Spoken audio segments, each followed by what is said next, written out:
And it's worth making the point that I include the Cold War in that because I think it's just a matter of sheer luck that the Cold War didn't turn into something much nastier. And the fifth option is 19th century Europe. 19th century Europe was a remarkable time. It was the century that Europe made the Industrial Revolution work. It's the century that Europe developed economically. It's the century that Europe took over the world, transformed the lives of ordinary Europeans. It was Europeans' golden century. And it worked because, although there were lots of wars, they did not disturb the basic order. For shorthand, I call what happened in Europe the concert of power. You can have a terrific debate with historians, and I'm having one right now, about whether the concert really covered the whole 19th century. But what I mean by the concert of power is the system which enabled Europe to grow and prosper throughout the 19th century by managing the strategic relationship between Europe's strongest powers in such a way that the wars didn't happen very often, and when they did happen, they didn't get out of control. And, it's the difference between what happened in 1872 and what happened in 1914 is the difference between that model, the 19th century model, and the 20th century model. Well, you'll have guessed, of course, where I'm coming from. I think the 19th century model, the model of what I'm calling a concert of power, of a consensual strategic structure in which the major powers share power, is the best model we've got available. And its essence is a sense of restraint and a sense of equality.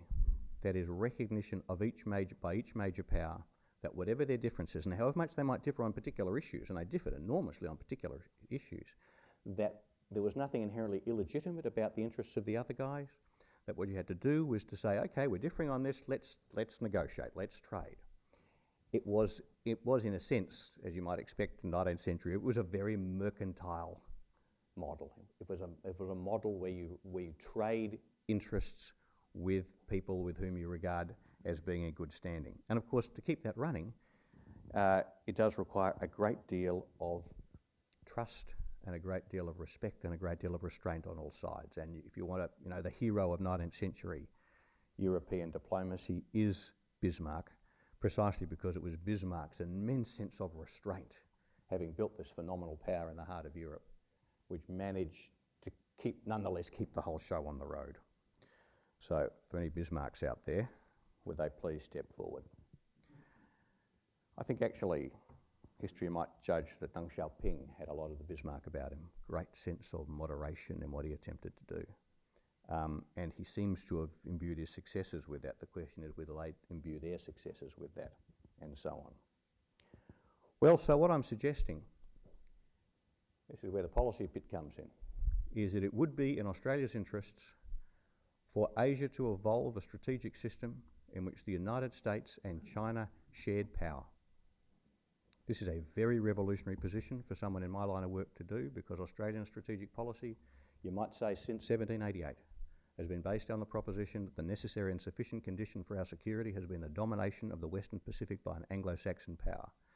And the iron thread that runs through Australian strategic policy all the way back is that we will do whatever it takes to preserve and protect and promote the domination of the waters around our continent by our Anglo-Saxon great powers. That's what we were doing in Gallipoli. So for us to now say, actually, we'd rather you didn't dominate Asia, we'd rather you shared power in Asia, is a very, very radical step. But then again, the rise of China is not just another day in the office at the Department of Foreign Affairs and Trade. This is a 200-year cycle we're talking about. As it happens, China lost its position as the strongest country in the world at about the time Australia was founded. It's a coincidence, but it gives you a sense of how deep this goes, how big our response might need to be.